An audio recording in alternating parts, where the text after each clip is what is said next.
The crystal chandelier caught the afternoon light and scattered it across the white marble floor like broken promises. Natasha stood perfectly still in the foyer of the mansion, her hands clasped in front of her blue silk dress, watching her husband Julian pace back and forth. 5 years of marriage, and she'd never seen him look at her with such cold dismissal. "You don't understand, do you?" Julian said, his voice sharp with frustration. "Simone is back.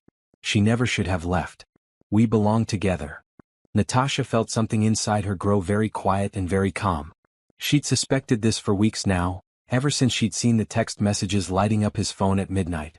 Simone. His college girlfriend. The one he'd called his soulmate before she'd moved to Paris for her career. "I see," Natasha said softly. Julian stopped pacing and stared at her. "That's it? That's all you have to say?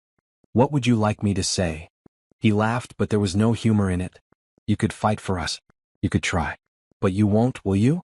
Because you've been coasting on my money for 5 years. You've lived in this house, spent my credit cards, attended parties on my arm. Without me you're nothing." The words hung in the air between them. Natasha looked around the foyer, at the expensive art on the walls, the imported furniture, the life she'd helped build. Not just with money but with strategy, with planning, with the kind of behind-the-scenes work that no one noticed because she'd never asked for credit. "You really believe that?" she said quietly. "I know it," Julian replied.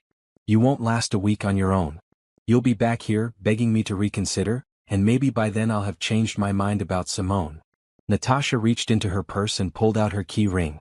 Slowly, deliberately, she removed the house key, the car keys for the vehicles Julian had purchased, the key to his office building. She placed them one by one on the marble console table by the door. "What are you doing?" Julian asked, his voice uncertain for the first time. "Leaving," Natasha said. She walked to the coat closet and pulled out her red wool coat, the one she'd bought with her own money from her consulting work, back before Julian had insisted she didn't need to work anymore. Just like that. Just like that. She picked up her purse and walked toward the door. Julian didn't move to stop her. He stood there, smug and certain, believing she would crack before she even made it to the end of the driveway. "You'll be back," he called after her. "By this time next week, you'll realize what a mistake you've made." Natasha paused at the door and looked back at him. "Goodbye, Julian." She walked out into the crisp October afternoon. Her car, a modest sedan she'd kept from before their marriage, was parked at the side of the circular driveway. Julian had always hated that she refused to get rid of it, said it looked cheap next to his luxury vehicles. But she'd kept it, maintained it, kept it registered in her name alone. As she drove away from the mansion, she didn't look back. Not once. Her phone started ringing before she'd even reached the main road. Julian's name flashed on the screen. She declined the call and kept driving. The hotel she checked into was nice but not extravagant. A clean room with a comfortable bed and a desk where she could work. The moment the door closed behind her, Natasha set her purse down and pulled out her laptop. She had work to do. Her fingers moved across the keyboard with practiced efficiency. Email after email, each one carefully worded, each one setting pieces in motion that Julian couldn't even begin to imagine. She called her friend Beverly, who answered on the first ring. "It's time," Natasha said simply. "Are you sure?" Beverly asked, concern clear in her voice. "I'm sure. He made his choice. Now I'm making mine." "Okay. I'll start pulling the documents we discussed. This is going to get complicated, Nat." "I know. But it's necessary." After she hung up, Natasha sat back and closed her eyes. She thought about the girl she'd been when she met Julian. 25 years old, fresh out of graduate school with her PhD in financial engineering. She'd been working as a consultant, building a reputation, making her own money. Julian had swept her off her feet with his charm, his confidence, his seemingly endless resources. She'd loved him. Truly loved him. And she believed he loved her too. But somewhere along the way, Julian had stopped seeing her as a partner and started seeing her as an accessory. He'd insisted she stop working, said his wife didn't need a job. He'd introduced her at parties as, "my beautiful wife," but never mentioned her education or her accomplishments. He'd made her invisible while keeping her on display. And she'd let him. Because she'd loved him. Because she'd wanted to make him happy. Because she'd convinced herself that supporting him was enough. But it hadn't been enough for Julian. He'd still wanted Simone. Natasha's phone rang again. This time it was a number she didn't recognize. She answered it. "Mrs. Sterling?" a man's voice asked. She almost corrected him, almost said she'd be dropping that name soon, but instead she just said, "Yes." This is Theodore Garrett. I work with your father-in-law Richard at Sterling Enterprises. I'm sorry to bother you, but we're having some issues accessing certain accounts, and we noticed your signature is required on several documents. Would you be able to come by the office tomorrow? Natasha smiled, though no one could see it. I'm afraid that won't be possible. I understand if you're busy, but this is rather urgent. Perhaps later this week? Mr. Garrett, I'm no longer living at the Sterling residence. Any business matters will need to go through my attorney. I'll have him contact you. There was a long pause. I see. May I ask what this is about? You may ask Julian, Natasha said pleasantly. Have a good evening. She hung up and immediately called Leonard, her lawyer. He was a sharp man in his 50s who'd handled some consulting contracts for her years ago. When she'd first started having doubts about her marriage, she'd quietly retained him. Leonard, it's Natasha. I just left. Are you somewhere safe? Yes. And it's starting. I just got a call from Theodore Garrett at Sterling Enterprises. Leonard chuckled. That was faster than I expected. They must have tried to move money today. Are you ready for this? It's going to get intense. I'm ready. I've been ready for a long time. Okay. Don't answer any more calls from them directly. Everything goes through me now. And Natasha? You're doing the right thing. You built half that empire. Don't let anyone tell you otherwise. After they hung up, Natasha ordered room service and continued working on her laptop. She had lists to make, contacts to reach out to, opportunities to pursue. Her life was about to change dramatically, but for the first time in years she felt like she could breathe. Her phone buzzed with a text message. Julian. This is ridiculous. Come home so we can talk like adults. She deleted it without responding. Another text came through moments later. You're being childish. I thought you were better than this. Delete. Simone and I are having dinner tonight. I just thought you should know. Delete. Natasha turned off her phone and opened the room service menu. She ordered a salad and a glass of wine, then went back to her laptop. Tomorrow she would start building her new life. Tonight she would simply enjoy the peace of not having to pretend anymore. The best part about Julian's ultimatum was that he thought he held all the power. He thought his money, his name, his connections were everything. He'd forgotten that Natasha had her own skills, her own intelligence, her own carefully laid plans. He'd forgotten that she'd been the one doing the real work all along. Outside her hotel window, the city lights began to flicker on as evening fell. Natasha looked out at them and felt something she hadn't felt in a very long time. Oh. Natasha woke early the next morning, her mind already racing through the tasks ahead. She dressed in a green suit she'd purchased years ago, back when she still had her own career. It still fit perfectly. She pulled her hair into a neat bun and applied minimal makeup. Professional. Capable. Nothing like the decorative wife Julian had wanted her to be. Beverly met her at a small cafe 3 blocks from the hotel. Beverly was a tall woman with sharp eyes and an even sharper mind. They'd been roommates in graduate school, bonding over late-night study sessions and a shared love of complex financial systems. You look good, Beverly said as Natasha slid into the booth across from her. Considering. I feel good, Natasha replied honestly. Is that strange? Not at all. You've been planning this exit for 2 years. It's probably a relief to finally execute it. Beverly pushed a folder across the table. Natasha opened it and began reviewing the documents inside. Contracts, partnership agreements, loan guarantees, patent filings, all bearing her signature alongside Julian's, or sometimes her signature alone. I pulled everything from the files you gave me access to, Beverly explained, keeping her voice low. You were right. You're not just listed as a spouse on these documents. You're listed as a partner, a guarantor, sometimes even as the primary consultant. Julian's father set it up this way for tax purposes, remember? They wanted to split the liability. But they forgot what that actually meant, Natasha said, studying a particularly interesting contract. If I'm a partner, I have say in business decisions. Exactly. And if you're a loan guarantor, the banks need your signature to make certain moves. Julian probably signed these papers without reading them, assuming his father and the lawyers had his interests protected. They did have his interests protected, Natasha said. Back when I was still cooperating. Her phone, which she'd turned back on that morning, was already filling with missed calls. 10 from Julian. 5 from Richard. 3 from Theodore. Even 1 from Patricia, Julian's mother. They're panicking, Beverly observed. Good. Let them panic for a while. They spent the next 2 hours going through every document, making lists, planning strategy. Natasha had consulting offers from 3 different companies, firms she'd quietly maintained relationships with over the years. She'd told Julian they were just friends from graduate school staying in touch. He'd never paid enough attention to realize they were business contacts. "I can start working next week," Natasha said. "The hotel is fine for now, but I'll need to find an apartment." "Already handled." Beverly pulled out another folder. "I found 3 options in your price range. All in good neighborhoods, all available for immediate occupancy. We can look at them this afternoon if you want." "You're amazing." "I'm efficient." "There's a difference." Beverly paused, her expression growing serious. "Nat, are you sure about the money? You could push for a bigger settlement. You contributed to that business. You deserve more than just walking away with what you came in with." "I don't want his money," Natasha said firmly. "I want what I earned through my own work. The consulting fees that I let them fold into the business accounts, the partnerships I negotiated, the contracts I structured. I want fair compensation for my labor, not alimony from a failed marriage. That's still going to be a substantial amount." "I know. And I'm going to fight for every penny of it. But I'm not going to be painted as some gold digger trying to steal from the Sterling family fortune. I'm a financial engineer who worked for 5 years without proper compensation because I was stupid enough to think love was payment enough."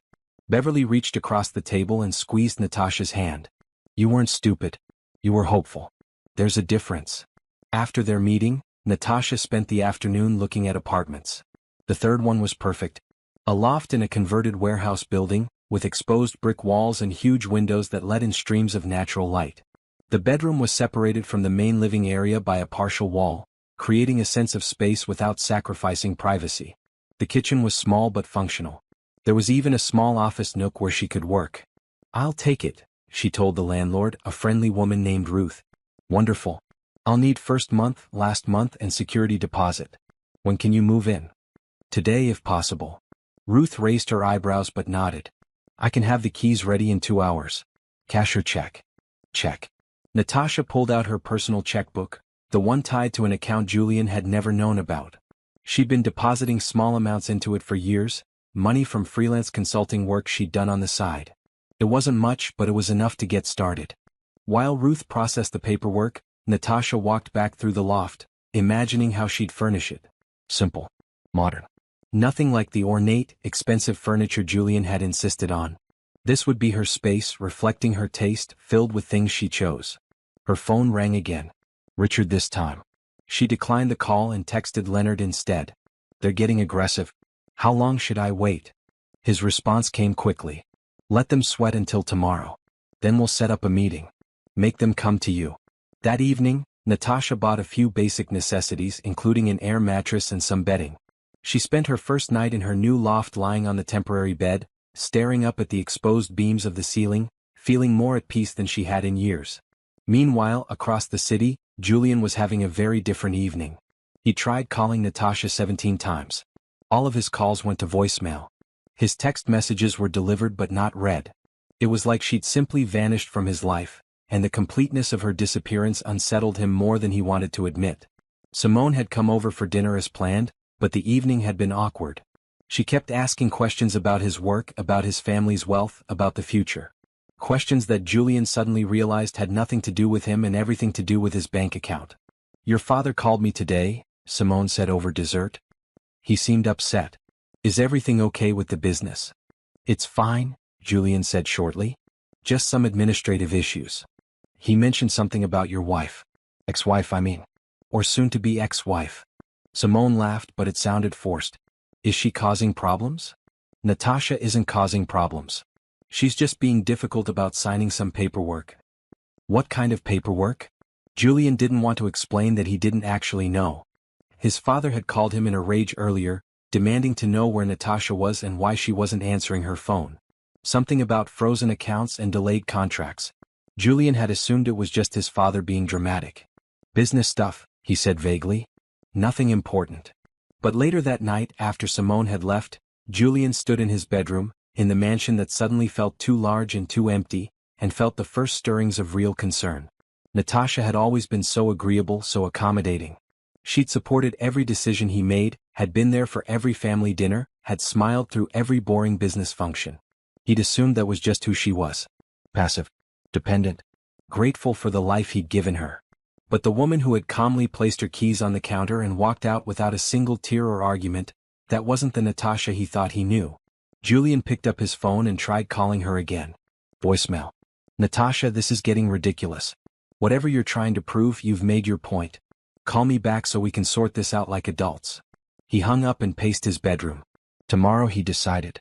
Tomorrow he would track her down and make her see reason. She'd probably gone to stay with a friend or checked into some cheap hotel. She'd be ready to talk by now, ready to realize that leaving had been a mistake. Julian fell asleep believing this, believing he still had control of the situation. He had no idea that the foundation of his entire life was already crumbling beneath him. Richard Sterling sat in his office at Sterling Enterprises, his face red with fury and stress. Theodore sat across from him, looking equally troubled. Between them on the desk were stacks of documents, all flagged with sticky notes marking problems. Explain to me again how this happened, Richard demanded. Theodore sighed. 18 months ago, when we restructured the European division, we needed someone to co-sign the loan agreements. You suggested Natasha because having a spouse as a guarantor gave us better terms. And she's listed as a full guarantor on $12 million in credit lines. The banks need her signature to extend or modify any of those terms. Without her cooperation, we're locked in at current interest rates, which are significantly higher than what we could negotiate now. Richard cursed under his breath. What else? The Patterson account. Remember how we landed that contract 3 years ago? It turns out Natasha was the one who structured the entire deal. She's listed as the consultant of record. They've been asking to renegotiate terms, but legally they need to work with her because she's the one who created the original agreement. Why wasn't I told about this? You were. It's in the files. But at the time, Natasha was cooperative, so it didn't matter who was listed where. She signed whatever we needed when we needed it. Richard stood and walked to his window looking out over the city. And now Julian has driven her away by chasing after that Simone woman. It appears so. My son is an idiot. Theodore didn't argue. Richard's phone rang. He answered it to find his banker on the other line, asking about the status of several accounts. The conversation lasted 10 minutes and left Richard even more agitated than before. The credit line for the new acquisition is frozen, he told Theodore after hanging up. The bank won't move forward without all guarantors present to sign the new terms. We need Natasha in this office by the end of the week, or we're going to lose the deal entirely. I've tried calling her. She's not answering. Then try harder. But trying harder didn't work. Natasha's phone went straight to voicemail. Her email address bounced back automated responses saying she was away from her computer. The few mutual acquaintances they reached out to claimed not to know where she was. She had simply disappeared. By Wednesday afternoon, Julian was summoned to his father's office. The moment he walked in, he knew he was in trouble.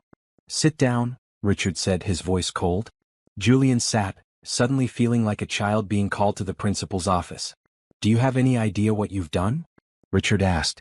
I ended my marriage. That's between Natasha and me. Is it? Because from where I'm sitting, you've potentially destroyed this company. Julian blinked. What are you talking about? Richard spent the next 20 minutes explaining exactly what he was talking about. The frozen credit lines. The stalled contracts.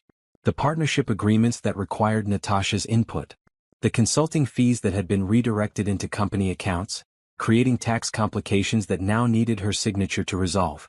She's not just your wife, Julian. She's been working as an uncredited consultant for this company for 5 years. And you just threw her away for some woman who left you once already. Simone didn't leave me. She had a career opportunity. And now she's back because she heard you were wealthy. Are you really that blind? Julian felt his face grow hot. That's not true. Isn't it? Theodore did some checking. Simone's modeling career in Paris failed. She's been back in the States for 6 months working retail. Then she hears through the grapevine that you married well, and suddenly she's reaching out? You don't find that suspicious? Julian stood abruptly. I don't have to listen to this. Sit down. Richard roared. You're going to sit there and listen because you've made a mess that affects more than just you. Your mother is embarrassed. Our business partners are concerned. And our lawyers are telling me that Natasha has every right to demand compensation for 5 years of unpaid consulting work. She lived in my house. She spent my money. That's compensation. You really believe that, don't you? You think providing housing and spending money is equivalent to a PhD-level financial engineer's consulting fees? Richard shook his head. You're more foolish than I thought. What do you want me to do? I want you to find your wife, apologize for being an ungrateful idiot, and convince her to come back so we can sort this mess out properly. She's not going to come back. Then convince her to at least cooperate with the business matters. Offer her whatever she wants. But convincing Natasha to do anything proved impossible, because no one could find her. Julian drove to the hotel where her credit card had been used, but she'd already checked out. He tried calling her friends from college, but none of them would tell him anything. He even hired a private investigator, who reported back that Natasha had been exceptionally careful about covering her tracks. Patricia, Julian's mother, tried a softer approach. She reached out to Natasha through a mutual acquaintance, requesting a lunch meeting. The message came back politely declined. She doesn't want to talk to any of us, Patricia told her son over dinner that Thursday evening. Can you blame her? I gave her everything, Julian said defensively. You gave her things. That's not the same as everything. Patricia set down her fork and looked at her son seriously. Julian, I love you. But you made a terrible mistake. Natasha was good for you. She was smart, kind, and she genuinely cared about this family. And you threw her away the moment something shinier came along. Simone isn't shinier. We have history. You have history with a woman who left you for her career and only came back when your career was successful. That should tell you everything you need to know. Julian pushed his plate away, suddenly not hungry. Why is everyone acting like I'm the villain here? I'm allowed to want to be with someone I love. Are you in love with Simone? Or are you in love with the idea of Simone? The girl you remember from college who made you feel important? Julian didn't answer. By Friday morning, Sterling Enterprises was in full crisis mode. 2 major deals had fallen through because of the documentation problems. The banks were threatening to call in certain loans if all guarantors didn't sign updated agreements by the end of the month. Investors were asking questions. Stock prices were starting to dip. And through it all, Natasha remained unreachable, unmoved, and apparently unconcerned with the chaos she'd left behind. Leonard, her lawyer, finally reached out on Friday afternoon with a brief message. His client would agree to a meeting the following Monday at 2 p.m. Location to be determined. All parties should bring their legal representation. Richard immediately agreed. He had no other choice. Julian, meanwhile, spent the weekend with Simone, trying to ignore the constant calls from his father and the growing certainty that he'd made a mistake he couldn't fix. On Sunday evening, he sat in his study looking at the wedding photos on his desk. Natasha in her white dress, smiling genuinely at the camera. Natasha laughing at something he'd said. Natasha looking at him like he was the most important person in the world. When had she stopped looking at him like that? When had her smiles become polite instead of genuine? When had he stopped noticing? Julian picked up his phone and tried calling her one more time. The call went straight to voicemail just like all the others. Natasha, it's me. I know you probably don't want to hear from me, but I need you to know that I'm sorry. Not just about the business stuff but about everything. I took you for granted. I stopped seeing you as a partner and started seeing you as just part of my life like furniture or decor. That was wrong. I was wrong. If you're willing to talk, I'd like to explain. I'd like to try to fix this. He hung up and sat in the dark study, surrounded by the trappings of success, feeling emptier than he'd ever felt in his life. Across the city, Natasha listened to the voicemail while unpacking boxes in her new loft. She listened to Julian's apology, heard the genuine regret in his voice, and felt absolutely nothing. That was when she knew she'd truly moved on. She deleted the message and went back to arranging her bookshelf, placing her academic texts and professional journals in neat rows. Tomorrow's meeting would be interesting, but it wouldn't change anything. She'd already decided what she wanted, and it had nothing to do with Julian or his regrets. She had her own future to build. 5 years earlier, on a bright spring afternoon, Natasha walked into a networking event for financial professionals with her friend Beverly. At 25, she was proud of what she'd accomplished. Her PhD dissertation on risk assessment in emerging markets had been published in 2 prestigious journals. She had 3 consulting contracts and was building a reputation as someone who could see patterns others missed. There's an open bar, Beverly said, steering them toward the refreshments. Let's get a drink before the boring speeches start. That's where Natasha met Julian. He was standing by the bar, looking uncomfortable in his expensive suit, clearly dragged there by his father for networking purposes. When she accidentally bumped into him while reaching for a glass of wine, he'd smiled at her in a way that made her forget about the speeches entirely. I'm Julian, he said, offering his hand. Natasha. They talked for 2 hours, ignoring the event around them. He told her about working in his father's company, about feeling like he'd never live up to expectations.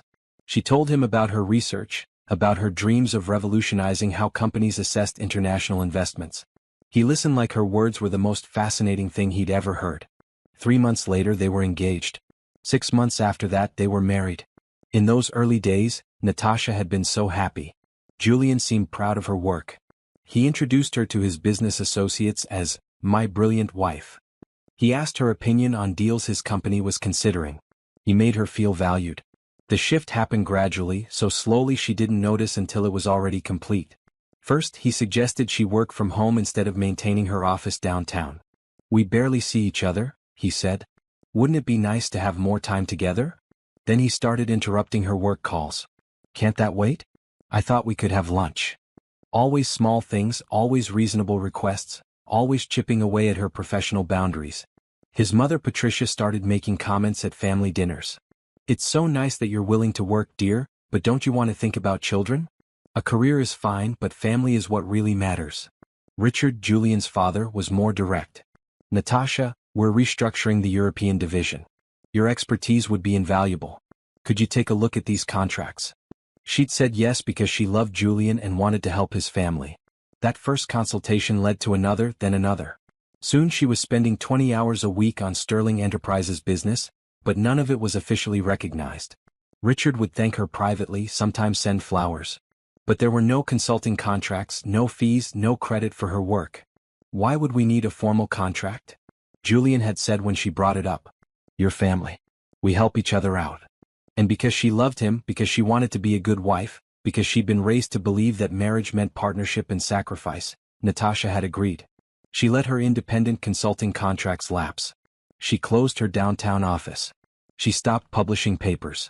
She became Mrs. Julian Sterling, beautiful wife of a wealthy man, present at all the right parties and charity events, smiling at all the right times. But she never stopped being smart. She never stopped paying attention. Every contract she reviewed for Sterling Enterprises she kept copies of. Every deal she structured she documented thoroughly. Every conversation where Richard or Theodore asked her opinion, she followed up with detailed emails summarizing her recommendations. She did this partly out of habit, the discipline of an academic trained to document everything. But she also did it out of instinct, some part of her recognizing that her contributions were being erased even as she made them. 2 years into her marriage, Natasha found the first credit card statement with charges she didn't recognize. Expensive dinners at restaurants she'd never been to. Hotel rooms in cities Julian had supposedly visited for business alone. She confronted him and he'd been so apologetic, so regretful. "It was a colleague," he said. "A stupid mistake. It meant nothing." She believed him because she wanted to. Because divorce felt like failure. Because she loved the man she'd married, even if that man seemed to be disappearing. But after that, Natasha started preparing. Quietly. Carefully. She opened a bank account Julian didn't know about. She kept her old car registered in her name. She maintained contact with Beverly and other professional friends, even when Julian complained about her spending time with people from her old life. And she started consulting again, secretly. Small projects she could do online, clients she'd worked with before who were happy to have her expertise. She told Julian she was volunteering for charity work, and he'd been pleased about that, had even bragged to his parents about his wife's generous spirit. The money from these secret consulting jobs went into her private account. It wasn't much, but it was hers. Insurance against a future she hoped would never come. Then Simone came back. Natasha had known about Simone from the beginning. Julian had told her all about his college girlfriend, the one who broke his heart by choosing her career over their relationship. He'd made it sound like ancient history, a youthful romance that had no bearing on their life together. But when Simone reached out to Julian through social media, Natasha watched her husband's face light up in a way it hadn't lit up for her in years. She watched him start spending hours on his phone, texting and smiling. She watched him make excuses to stay late at work, to take business trips that didn't appear on any company calendar. And she knew. Natasha could have fought for her marriage. She could have demanded Julian choose, could have threatened and cried and made scenes. But she'd learned something important during her years of academic research. You can't force someone to value what they don't appreciate. You can't make someone love you if they've decided to love someone else. So instead she prepared. She gathered documents. She made plans. She consulted with Leonard, the lawyer who'd handled her contracts before she married. She worked with Beverly to understand exactly what her financial situation would be post-divorce. And when Julian finally came home and told her he wanted out, that he'd never stopped loving Simone, that Natasha wouldn't survive a week without him, she was ready. She'd been ready for a year. Now, sitting in her new loft, surrounded by boxes of books and the life she was rebuilding, Natasha didn't regret her marriage. It had taught her valuable lessons. It had shown her that intelligence and love weren't enough if you let someone make you invisible. It had taught her that financial independence wasn't just important, it was essential. Most importantly, it had taught her that she was stronger than she'd ever imagined. Her laptop chimed with an incoming email. One of her old clients, a mid-sized investment firm, wanted to know if she was available for a consultation on a new international expansion. The project would take 6 months and pay enough to cover a year of her expenses. Natasha typed out a response, agreeing to discuss terms.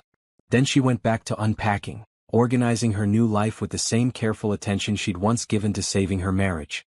The difference was that now she was investing in something that would actually appreciate herself. Monday morning arrived with clear skies and cold wind. Leonard picked Natasha up at her loft at noon, giving her time to review all the documents one last time before their 2 p.m. meeting. "You look ready," he said as she settled into his car. "I am." Natasha wore a blue suit, professional and confident. Her hair was styled neatly, her makeup minimal. She looked like what she was, a successful businesswoman about to negotiate terms. "Remember, we're not here to destroy anyone. We're here to get fair compensation for your work and to establish clear boundaries going forward." "I know. Richard is going to try to intimidate you. Theodore will try to guilt you. Julian will probably try to appeal to your emotions. None of that will work." Leonard smiled. "I believe you."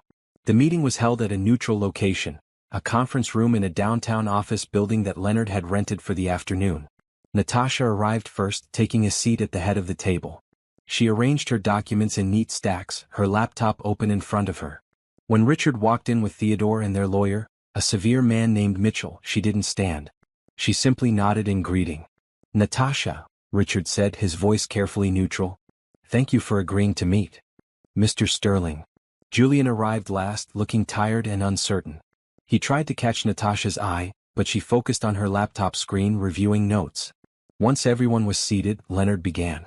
"My client has agreed to this meeting to discuss resolving several business entanglements between herself and Sterling Enterprises. Before we begin, I want to make it clear that this is not a social call. This is a business negotiation." "We understand," Mitchell said. "Our clients are prepared to be reasonable." "Good. Then let's start with the loan guarantees." "Mrs. Sterling, excuse me, Dr. Harper," Leonard corrected himself, using Natasha's maiden name, "is listed as a guarantor on approximately $12 million in various credit lines and loans. She's willing to sign releases for these guarantees in exchange for appropriate compensation." Richard's face reddened. "Compensation? She's family. Those guarantees were done as a favor." "A favor that created legal liability for my client," Leonard replied smoothly. "Banking regulations require all guarantors to be compensated, even family members, unless they're direct beneficiaries of the loans. Dr. Harper received no benefit from these credit lines. She lived in our son's house," Richard argued, "which has no bearing on business loan guarantees." Leonard slid a document across the table. "This is a summary of standard consulting fees for financial engineers at Dr. Harper's level of education and experience.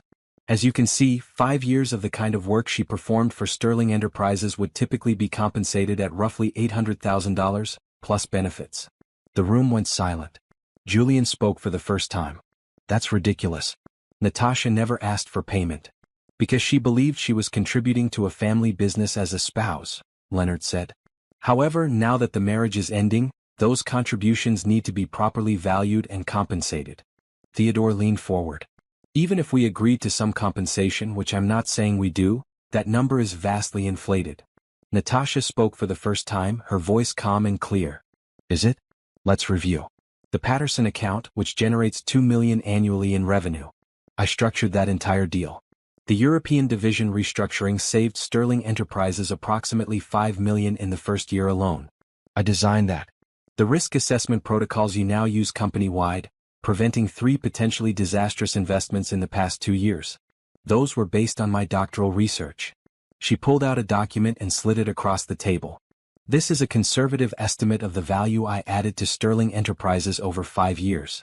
If you'd like to dispute these numbers, I'm happy to have an independent accounting firm review everything. Mitchell picked up the document and started reading, his expression growing more troubled with each page. Furthermore, Natasha continued, I'm prepared to be reasonable about the loan guarantees. I don't want to disrupt your business operations. But I do want fair compensation for the work I did and the liability I assumed. If you're not willing to negotiate in good faith, I'm prepared to let the banks know that I'm disputing my status as a guarantor due to lack of compensation. That will freeze your credit lines indefinitely while the matter is litigated. You wouldn't, Richard said, but his voice lacked conviction. I would. I spent 5 years being accommodating, being helpful, being invisible. I'm done with that now. Julian stood abruptly. Can I talk to you? Alone. No, Natasha said simply.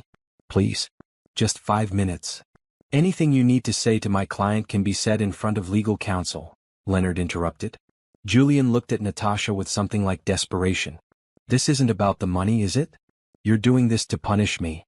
Natasha met his eyes steadily. This is absolutely about the money. It's about being fairly compensated for professional work I performed. The fact that you see it as punishment says everything about how you valued my contributions during our marriage. I valued you. You valued having a beautiful wife who made you look good at parties. You never valued the actual work I did. Natasha turned back to Richard and Mitchell. Gentlemen, my lawyer has prepared a settlement offer. It includes compensation for past consulting work, release of all loan guarantees, and dissolution of any business entanglements. In exchange, I'm willing to sign new contracts for any future consulting work Sterling Enterprises requires at market rates. This offer is good for 48 hours. She stood, gathering her documents. Leonard stood with her. Wait, Richard said. We need time to review all of this with our accountants. You have 48 hours, Natasha repeated. After that, I start filing formal disputes with the banks and notifying your business partners that I'm contesting the validity of contracts I signed under duress as an uncompensated consultant. Under duress? Theodore sputtered. That's absurd. Is it? I was pressured by my then-husband and his family to provide professional services without compensation under the guise of family obligation. I have emails, text messages, and recorded conversations documenting this pressure. If you want to test my claims in court, I'm willing to do that. But it would be expensive, time-consuming, and very public. Mitchell looked at Richard. We need to talk to our clients privately. Of course, Leonard said pleasantly. We'll step outside. In the hallway, Leonard grinned at Natasha. You were perfect. Calm, professional, utterly ruthless. I wasn't ruthless. I was fair. In business, fair is ruthless. They expected you to be emotional, to be guilt-tripped into accepting far less than you deserve. Instead, you hit them with hard numbers and legal reality.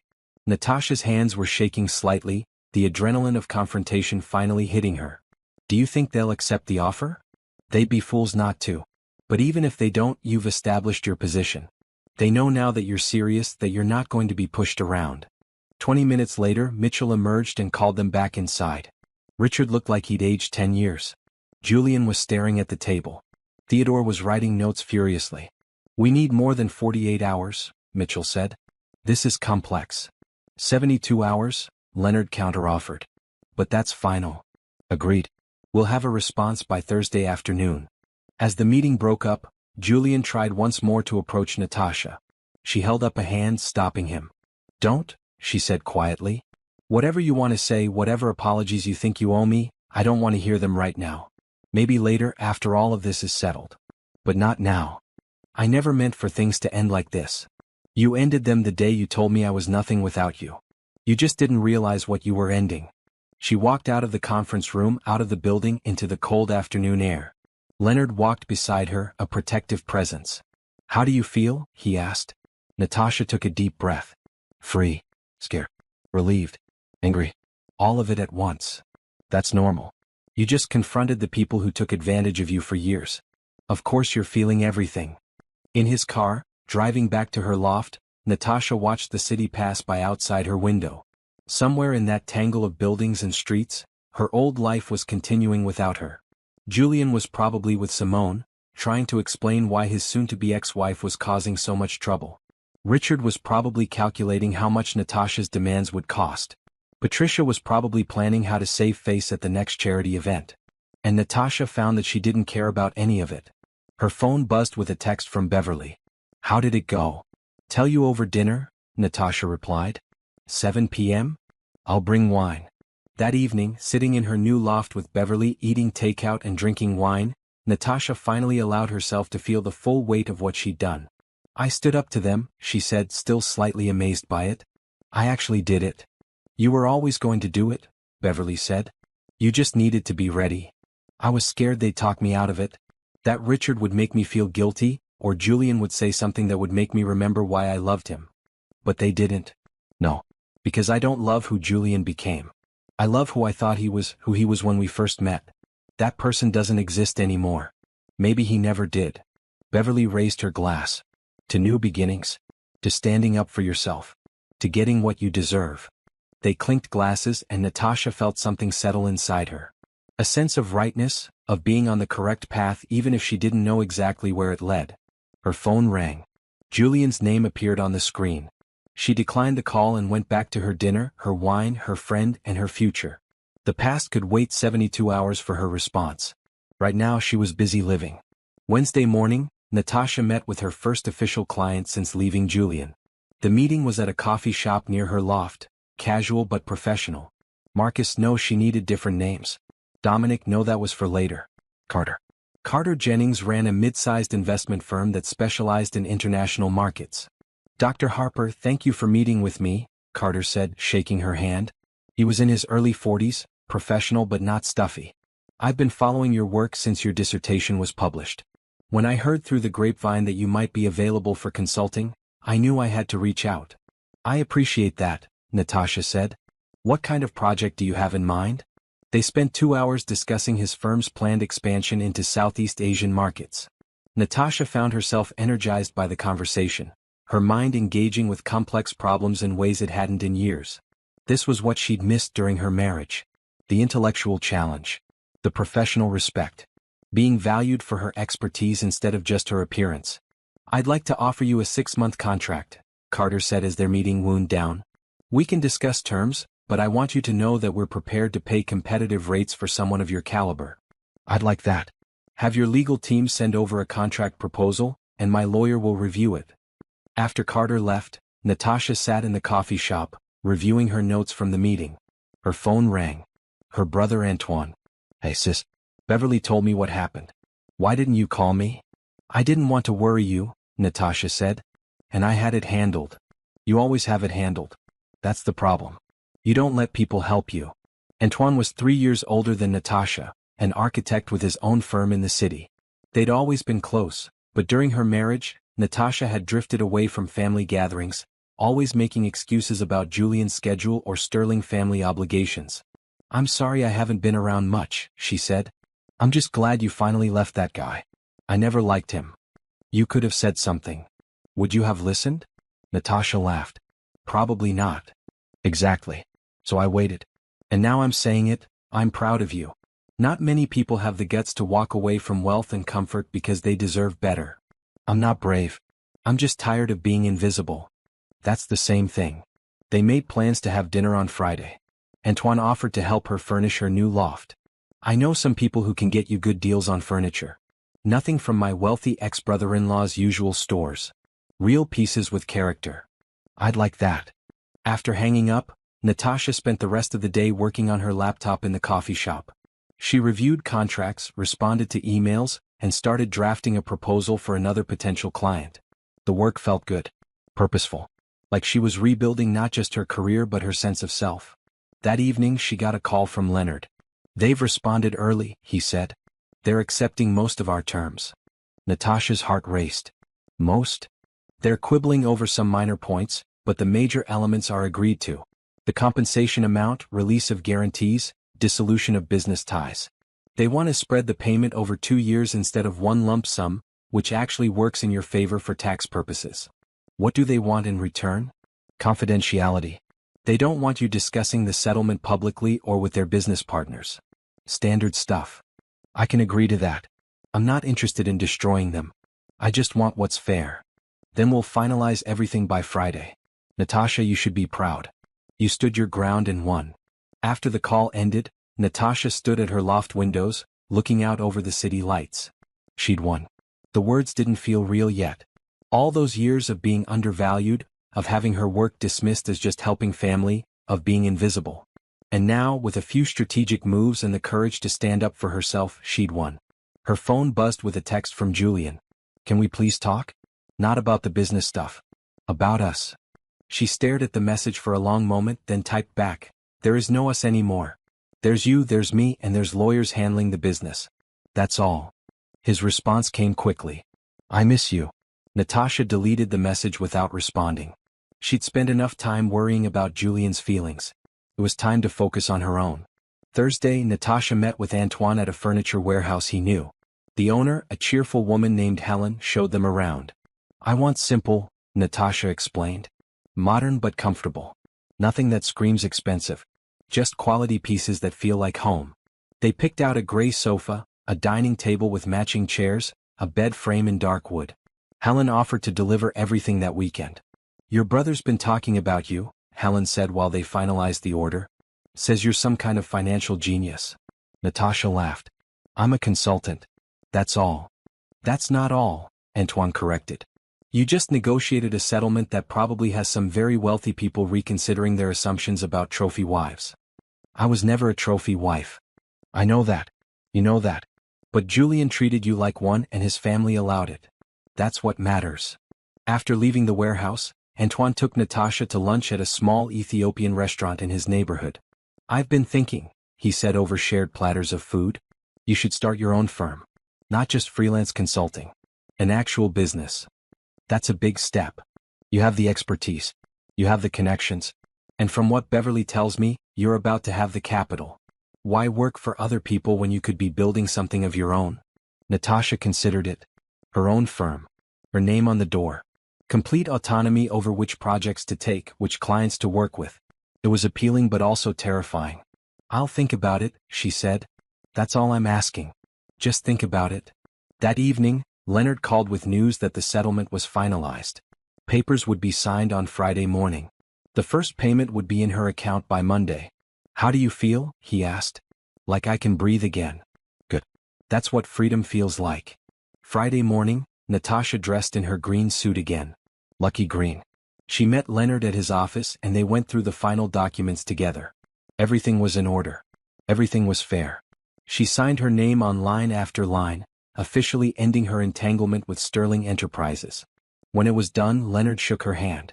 Congratulations, Dr. Harper. You're officially free. Free. The word resonated through her like a bell. She was free. Free from Julian, from his family's expectations, from the role she'd been playing for so long. Free to be who she actually was. That afternoon she met Beverly for coffee.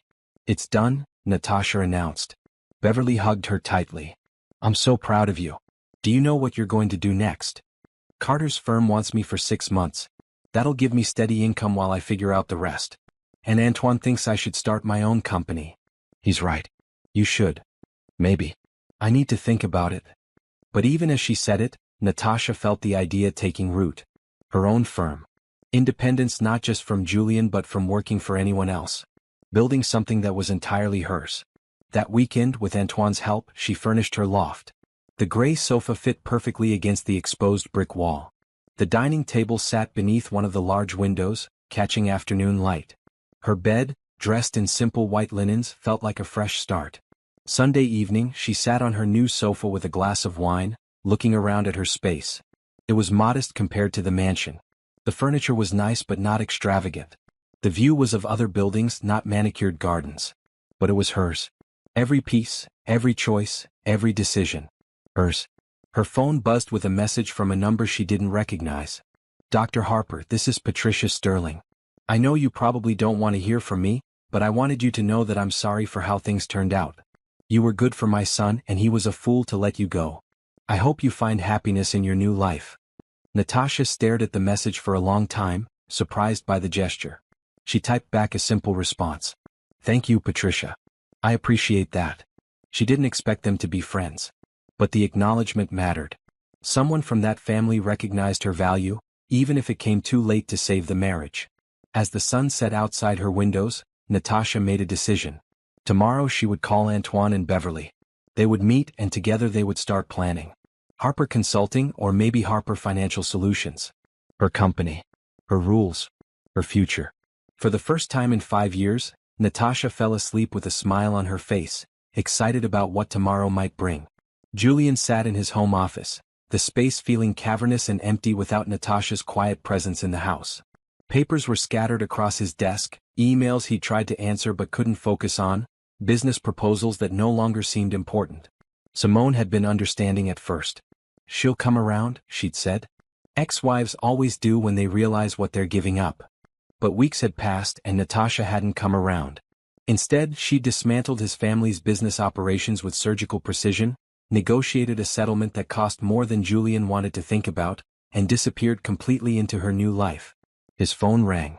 His mother. "Julian, we need to talk about Thanksgiving," Patricia said, her voice strained.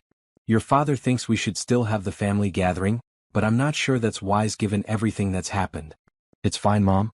We'll have Thanksgiving like we always do. Will you bring Simone?" The question hung in the air. Julian had been dreading it. "I don't know. Maybe." "Julian, I need to ask you something and I need you to be honest with me. Do you actually love this girl, or are you just trying to recapture something from your past?" "I love her." "Are you sure? Because from where I'm sitting, it looks like you threw away a marriage to a woman who actually loved you for someone who's only interested in your money. That's not fair. You don't know Simone." "You're right. I don't. But I knew Natasha, and I watched her support you, help your father's business, and make herself invisible so you could shine. And then I watched you discard her like she meant nothing. So forgive me if I'm skeptical about your judgment right now." After his mother hung up, Julian threw his phone across the room. It bounced off the leather couch and clattered to the floor. The truth was he wasn't sure anymore.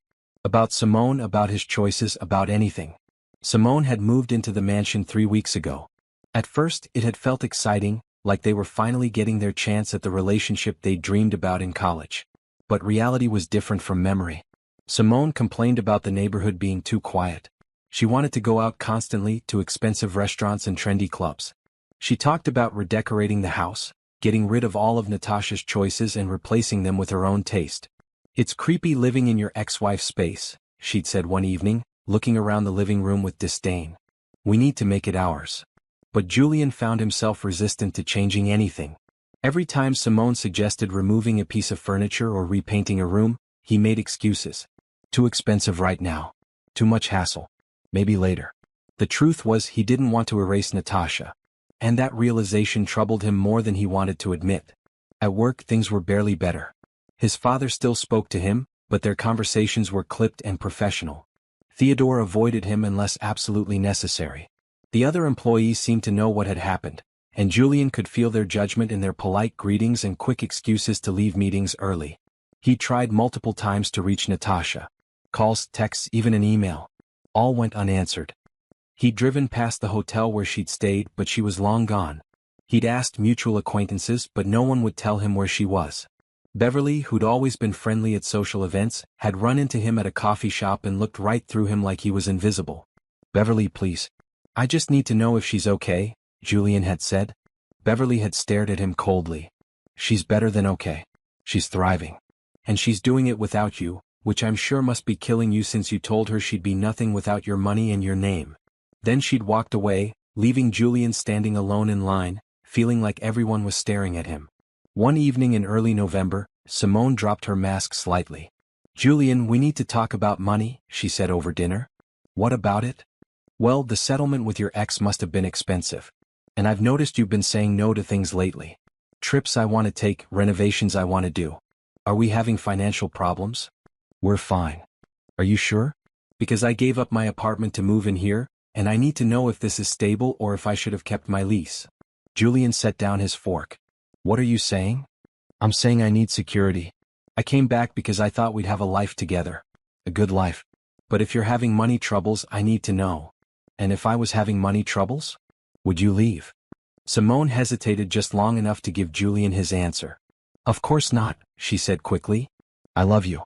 I'm just being practical." But the doubt was there now, planted and growing. The following week, Julian ran into Theodore at the office. "Can we talk?" Julian asked. Theodore glanced at his watch. "I have 5 minutes." They sat in Theodore's office, an awkward silence stretching between them. "I know I messed up," Julian began. "With Natasha. With everything." "Yes, you did. I just want to know how to fix it." Theodore leaned back in his chair. "You can't. That's the thing you don't seem to understand, Julian. Some things once broken can't be fixed. You can't unsay the things you said to her. You can't undo the years of taking her for granted. You certainly can't expect her to forgive you just because you've realized what you lost. So what do? You move forward. You live with your choices. And hopefully you learn from them. That's it. That's it." Thanksgiving came, and it was the most uncomfortable family gathering Julian could remember. His parents were polite but distant. Simone tried too hard to fit in, complimenting everything and everyone in ways that felt insincere. Julian's grandmother, a sharp woman in her 80s, spent most of the dinner watching Simone with obvious disapproval. "Where's Natasha?" his grandmother asked at one point, her voice loud in the quiet dining room. "She and Julian are separated, grandmother," Patricia said gently. "That's a shame. I like that girl. She had a good head on her shoulders." The old woman looked at Simone. "What do you do, dear?" "I'm a model," Simone said proudly. "And what happens when you get old?" The conversation died after that. Later, Julian found his grandmother in the library. "You made a mistake," she said without preamble. "That Natasha girl was smart. This new one is just pretty." "It's not that simple, grandmother. It's exactly that simple. You got bored with having everything, so you threw away the best thing you had to chase something shiny. And now you're realizing that shiny isn't the same as valuable." Julian wanted to argue, but he couldn't find the words. December brought Christmas preparations, and with them, more evidence that his life had become a carefully constructed facade. Simone wanted an elaborate party. Julian's mother politely declined to help organize it, citing being too busy. His father was even more direct.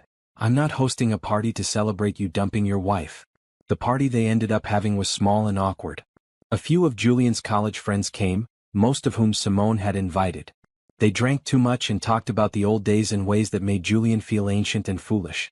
One of his friends, Kevin, pulled him aside late in the evening. "Man, are you okay? You seem off." "I'm fine."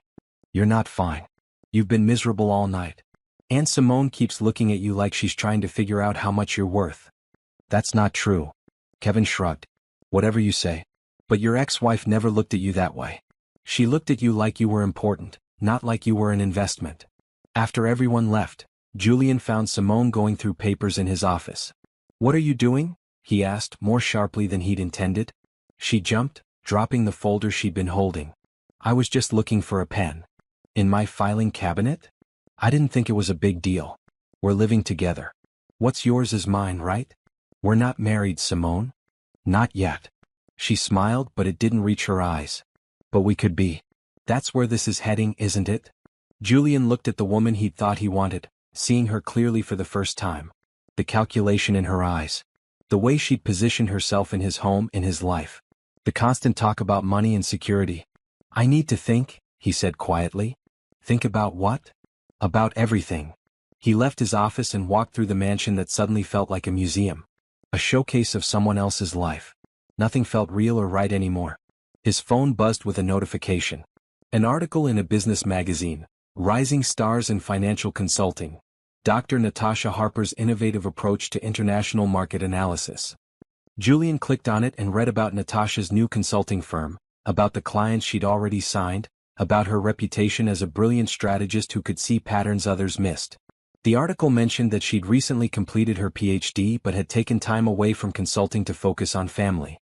But now she's back, the article concluded, and the financial world is better for it. There was a photo of Natasha in her office, which looked bright and modern. She was smiling at the camera, genuinely happy. Her office had a wall of bookshelves filled with academic texts and journals. She looked successful, confident, free. Julian realized with sudden, crushing clarity that she didn't need him. She never had. He'd been the one who needed her, who'd been made better by her presence, who'd relied on her intelligence and support without ever acknowledging it. And he'd thrown it all away for a woman who was already eyeing the exits. He called his mother. "I think I made a terrible mistake," he said when she answered. "I know you did, sweetheart." The question is, what are you going to do about it? I don't know if there's anything I can do. Probably not with Natasha. That ship has sailed. But you can stop making the same mistake over and over. You can learn something from this. After hanging up, Julian sat in the dark mansion, alone with his regrets and his choices, finally understanding what freedom really cost. 3 months after walking out of the mansion, Natasha sat in her office, a renovated space above a bookstore in a trendy part of the city. The walls were lined with white shelves holding her books and research materials. Her desk faced the large windows overlooking the street below. Everything was organized, efficient, and entirely her own. Beverly walked in carrying 2 cups of coffee and a folder. "Your 2 o'clock call to confirm," Beverly said, settling into the chair across from Natasha's desk. "And Carter's team sent over the final report on the Singapore project. They're thrilled with the results." "Good. That'll help with referrals." Beverly and Natasha had officially partnered 3 weeks earlier, forming Harper Consulting Solutions. Beverly handled operations and client relations while Natasha focused on the strategic work. They'd signed 4 clients already, with 3 more in negotiation. "I have news," Beverly said, her expression carefully neutral. "Patricia Sterling called me." Natasha looked up from her computer. "Why?" "She wants to hire us." "Well, hire you specifically." "She's starting a charitable foundation focused on women's education and wants help structuring the financial side." "Absolutely not. I told her you'd probably say that. But she's offering very generous terms, and she emphasized multiple times that this has nothing to do with Julian. She's using her own money, separate from the Sterling family accounts." Natasha considered it. Patricia had always been kind to her, and women's education was a cause Natasha cared about deeply. But working with anyone connected to Julian felt complicated. "Let me think about it," she finally said. "Take your time. She's not in a rush." That evening, Natasha had dinner with Antoine and his partner Tyler, a kind man who taught high school history. They met at a small Italian restaurant near Antoine's office. "The loft is looking great," Tyler said. Antoine showed me pictures. "Very modern." "Thanks. It's starting to feel like home." "Speaking of which," Antoine said, "Tyler and I have been talking. We're thinking of buying a house together. Something with space for a home office and maybe eventually a family." Natasha smiled. "That's wonderful. Are you scared?" "Terrified," Tyler admitted. "But the good kind of terrified. Like jumping out of a plane knowing your parachute will open." "That's how I felt walking out of the mansion," Natasha said. "Scared but certain I'd land safely." "And did you?" Antoine asked. "I'm still landing, but yes. I think I did." After dinner, walking back to her loft, Natasha's phone rang. An unknown number. "Dr. Harper? This is Richard Sterling." Natasha stopped walking. "Mr. Sterling. This is unexpected. I know we agreed to minimal contact, but I wanted to reach out personally. Not about business. About my son. I'm not interested in discussing Julian. I understand. But I need you to know something.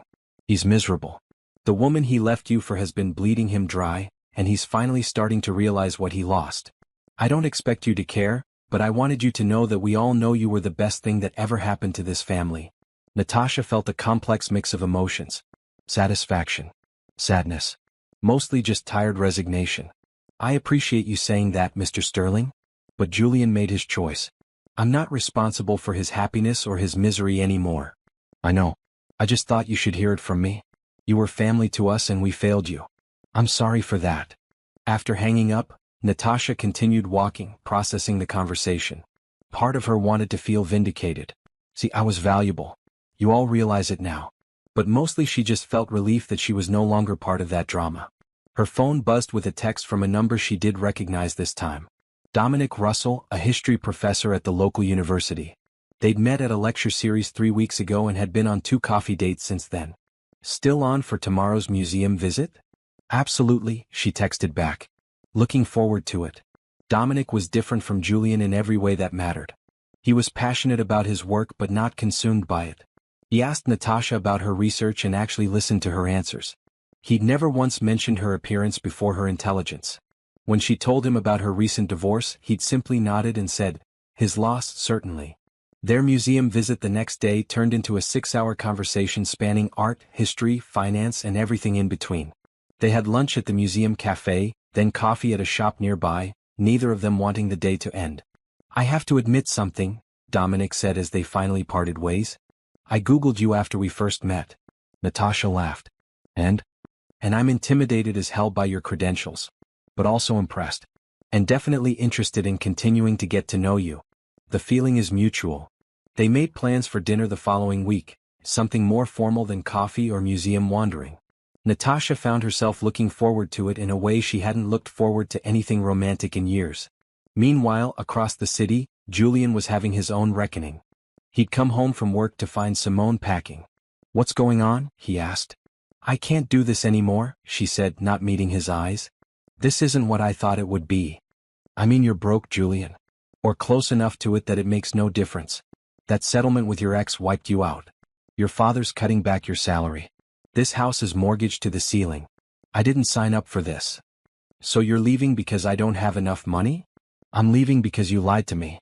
You made it sound like you were wealthy, like we'd have this amazing life together.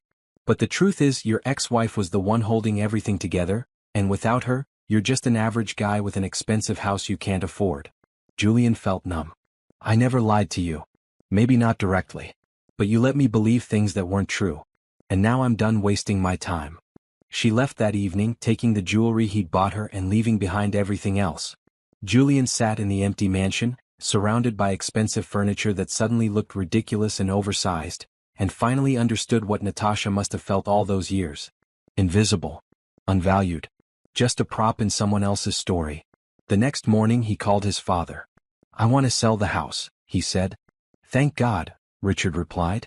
"I was wondering when you'd come to your senses. That place is bleeding money you don't have. I've been thinking about a lot of things. About Natasha. About how I treated her. And I want to apologize to her. Really apologize. Not because I want her back, because I know that's not possible. But because she deserves to hear it." Richard was quiet for a moment. "I'll see what I can do." 1 week later, Julian received a message through Leonard, Natasha's lawyer. She was willing to meet for coffee one time in a public place to hear what he had to say. They met at a cafe Natasha chose, neutral territory. She arrived first, wearing a blue sweater and jeans, looking relaxed and happy. Julian felt underdressed in his business suit. "Thank you for meeting me," he said, sitting across from her. "You have 30 minutes, Natasha replied, checking her watch. "I have a client call after this." Julian took a breath. "I'm sorry. Not the general sorry I've been saying, but specifically sorry. I'm sorry I made you feel invisible. I'm sorry I took credit for work you did. I'm sorry I told you you'd be nothing without me when the truth is I'm the one who was nothing without you. You were the reason Sterling Enterprises succeeded these past 5 years, and I was too blind and too arrogant to see it." Natasha listened without interrupting. "I'm not asking for another chance," Julian continued. "I know I don't deserve one. I'm not even asking for forgiveness, though I'd like that someday. I just wanted you to know that I see it now. I see what I lost. And I'm sorry it took losing you for me to finally wake up." "Okay," Natasha said quietly. "Okay. I hear your apology. I appreciate it. Thank you for being honest. That's it.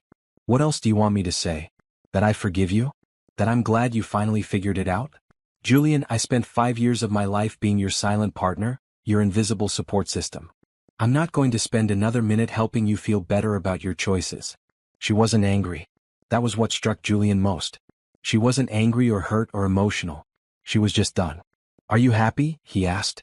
"I'm getting there. I have my own business. I'm doing work I love. I'm building a life that's entirely mine. So yes, I'm happy. Or I will be once I stop having conversations about the past." She stood, gathering her bag. "I hope you figure things out, Julian. I hope you find whatever you're looking for. But I can't be part of that journey, and I don't want to be. Take care of yourself." She walked out of the cafe, out of his life, with the same quiet dignity she'd shown when she walked out of his house months earlier. Julian sat alone with his coffee, feeling the finality of it, and understood that this was his rock bottom. Not losing his money or his house or Simone. Losing Natasha and finally understanding what he'd lost. It was time to rebuild. Not his marriage or his past, but himself. For the first time since the divorce started, Julian felt something like hope. Not hope that Natasha would come back.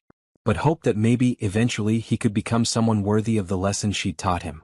6 months after leaving Julian, Natasha stood in the conference room of Harper Consulting Solutions, presenting to a potential client.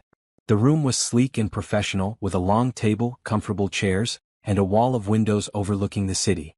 Our analysis shows that entering the Vietnamese market now, before the projected infrastructure boom, would position your company for significant growth over the next 5 years, Natasha explained, clicking through her presentation. However, the key is identifying the right local partners and understanding the regulatory environment. The client, a tech company CEO named Frank Morrison, nodded along, clearly impressed. This is exactly the kind of insight we needed, Frank said. How soon can you start? We can have a team assembled by next week, Beverly chimed in from her seat at the table. Dr. Harper will lead the analysis, and we'll provide monthly progress reports. After the clients left, Beverly high-fived Natasha. That's our biggest contract yet, Beverly said.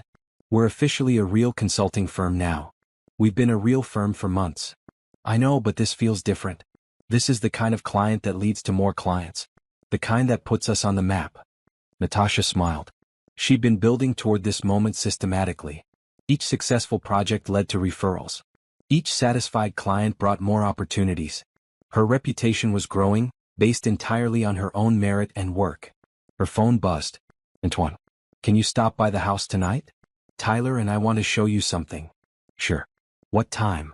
7 works.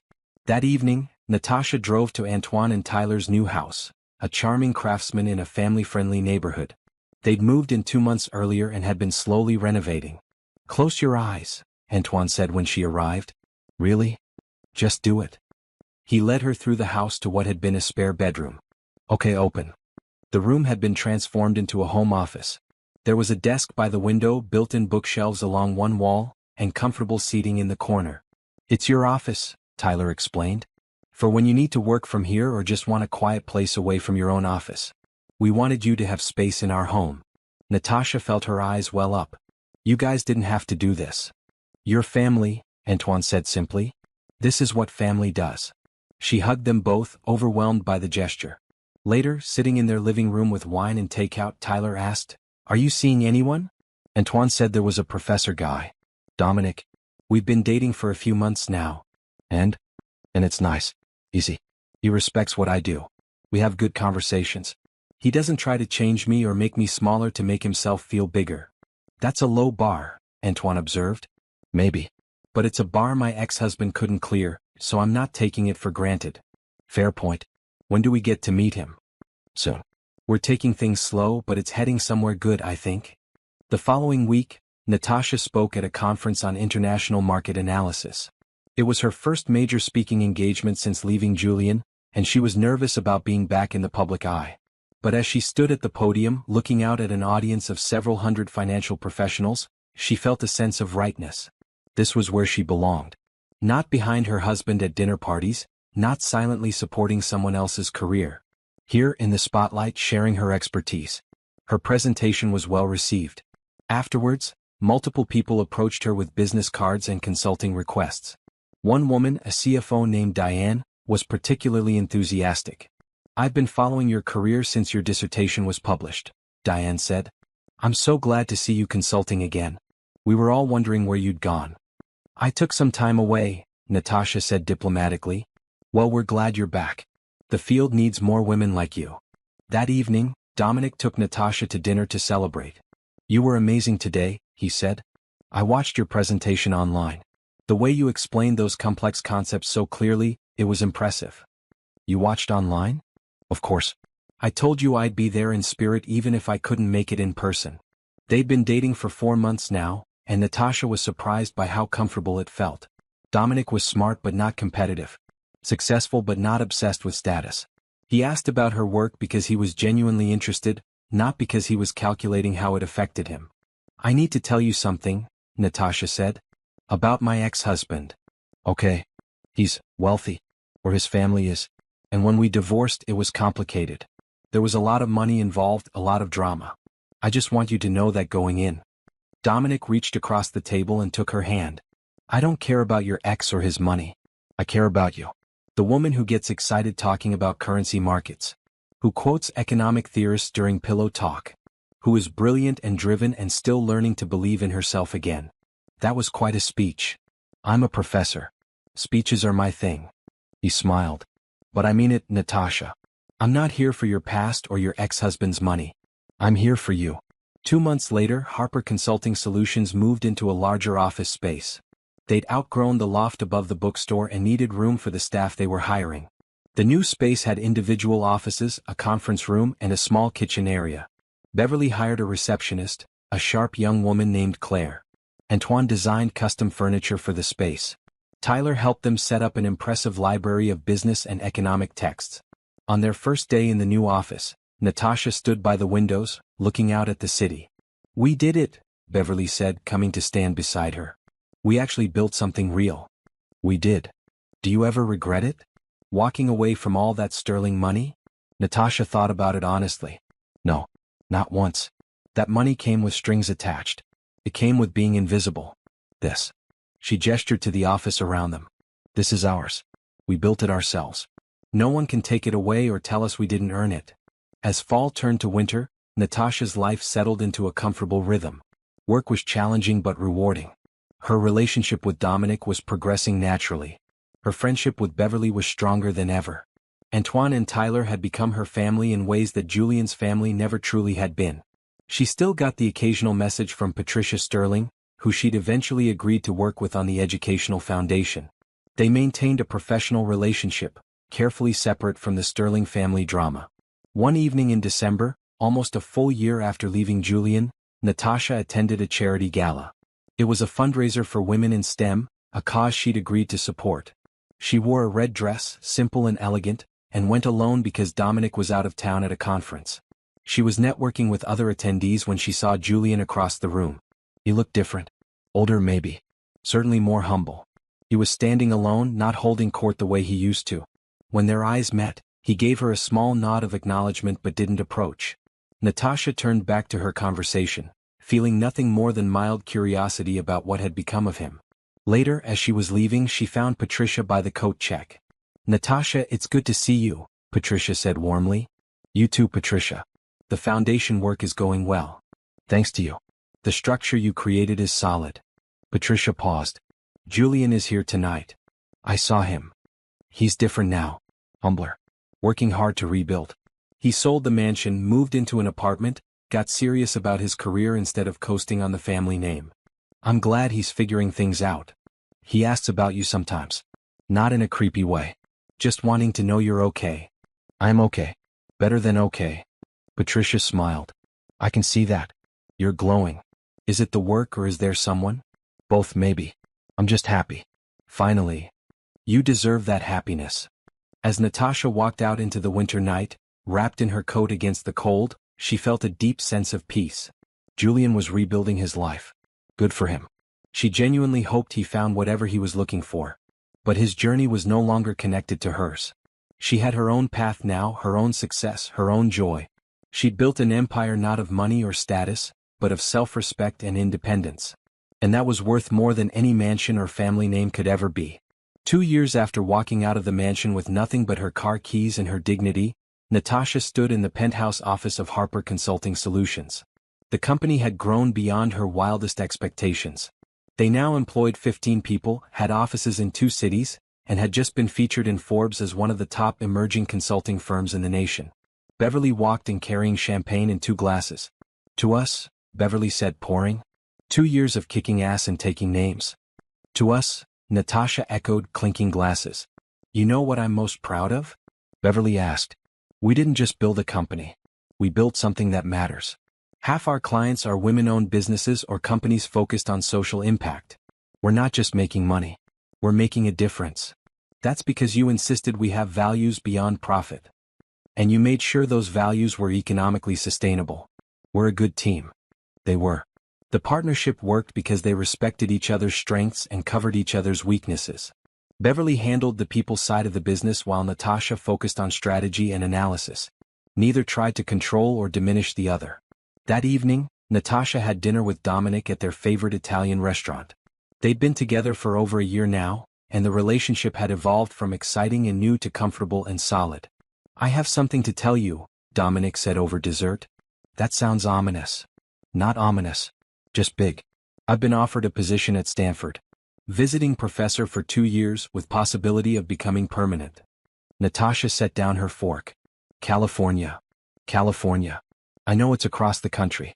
I know you have your business here. I'm not asking you to uproot your life for me. But I'm hoping we can figure something out. Because I love you and I don't want to lose what we have. They talked through dinner and into the evening, walking the city streets as they discussed options. Long distance. Regular flights back and forth. Maybe eventually expanding Harper Consulting to the West Coast. I'm not asking for an answer tonight, Dominic said as they stood outside Natasha's apartment building. I just wanted you to know what I was thinking. That this is serious enough for me to want to find a way to make it work. I love you too, Natasha said, the words feeling natural and true. Let me think about it. Talk to Beverly. Figure out what's possible. They kissed goodnight, and Natasha went upstairs to her apartment, which she'd upgraded 6 months earlier to a larger space with a better view. She made tea and sat by the window thinking through her options. The truth was she could work from anywhere. Her reputation was established. Her business was solid. Beverly could handle the East Coast office while Natasha explored opportunities on the West Coast. The thought of moving, of starting over again in a new city should have been scary. But instead it felt like possibility. Her phone rang. Antoine. Hey, are you busy? He asked. Just thinking. What's up? Tyler and I have news. We're adopting. A little girl, 3 years old. We meet her next week. Natasha felt tears spring to her eyes. Antoine, that's wonderful. I know. I'm terrified. But also excited. And I wanted you to be one of the first to know because you're going to be her aunt, and we need you in her life. They talked for an hour about the adoption, about preparations, about hopes and fears. After hanging up, Natasha felt a deep sense of contentment. Her family was growing, not through obligation or marriage but through choice and love. The next morning, she met with Beverly to discuss the California opportunity. You should go, Beverly said immediately. But the company? We'll be fine. Better than fine. We can open a West Coast office. You can fly back once a month for management meetings. Natasha, we built this business to give us freedom, not to trap us. If you want to move to California to be with Dominic, we'll make it work. Are you sure? I'm sure. Besides, California has a huge market we haven't tapped yet. This could be a smart business move disguised as a romantic one. They spent the next week planning. By the end of it, they had a solid strategy for expansion. Harper Consulting Solutions would maintain its headquarters on the East Coast but open a satellite office in San Francisco. Natasha would split her time, spending 3 weeks a month in California and 1 week back east. She called Dominic with the news. You're sure? He asked. I don't want you to feel pressured. I'm sure. This is what I want. You, the adventure, the opportunity to grow the business. All of it. 3 weeks later, Natasha attended a charity gala for Patricia Sterling's Educational Foundation. It was their annual fundraiser, and Natasha was being honored for her work in structuring the foundation's financial strategy. Patricia met her at the entrance. You look radiant. California agrees with you. I'm happy. Really happy. That's wonderful. And thank you again for all your work with the foundation. We've been able to fund scholarships for 50 young women this year because of the structure you created. That means a lot to me. During the cocktail hour, Natasha found herself face to face with Julian. It was the first time they'd been in the same room in over a year. Congratulations on your award, he said. Thank you. How have you been? Good. Better. Working hard, trying to be better. He paused. I saw the Forbes article about your company. I'm proud of you. I know that probably sounds strange coming from me, but I am. It doesn't sound strange. Thank you. They stood in awkward silence for a moment. I'm sorry, Julian said quietly. I know I've said it before, but I need to say it again. I'm sorry for not seeing your value when I had the chance. I'm sorry for making you feel invisible. I'm sorry for all of it. I know. And I forgive you, Julian. Not because you deserve it, but because I'm tired of carrying anger. Life is too short to hold grudges. Are you happy? I am. Very happy. Good. That's good. He smiled, and for the first time since their divorce, it looked genuine. Take care of yourself, Natasha. You too. She watched him walk away, feeling nothing but mild goodwill. He was a chapter in her life that had closed. Not forgotten, but no longer relevant to her present or future. Later, accepting her award on stage, Natasha looked out at the audience and saw Patricia smiling proudly. She saw Beverly and Antoine and Tyler sitting together, her chosen family supporting her. She saw colleagues and clients and people whose lives she'd touched through her work. 2 years ago, I walked away from a life that looked perfect on the outside but felt hollow on the inside, Natasha said in her acceptance speech. I walked away from wealth and status and security, and people told me I was making a mistake. But I've learned something important. True security doesn't come from depending on someone else's resources. It comes from believing in your own capability. True wealth isn't measured in bank accounts. It's measured in relationships that nurture you, work that fulfills you, and the freedom to be authentically yourself. The applause was enthusiastic, but more importantly, Natasha meant every word. After the gala, she flew back to California, where Dominic picked her up from the airport. "How was it?" he asked, pulling her into a hug. "Perfect. Closure. Moving forward." She kissed him. "I'm ready to start the next chapter." They drove to the apartment they'd started sharing, a bright space in Pacific Heights with views of the bay. Dominic had unpacked the last of her boxes while she was gone, organizing her books and setting up her home office. "Welcome home," he said, showing her the space. Home. The word resonated through Natasha like a bell. Not the mansion she'd left behind, not even the lofts and apartments she'd lived in since. This life she'd built from nothing. This relationship based on mutual respect. This career she'd forged through her own efforts. This was home. That weekend, Natasha video called with Beverly to discuss a new potential client. "Before we talk business," Beverly said, "I need to tell you something. We got a message today from Sterling Enterprises. They want to hire us." Natasha laughed.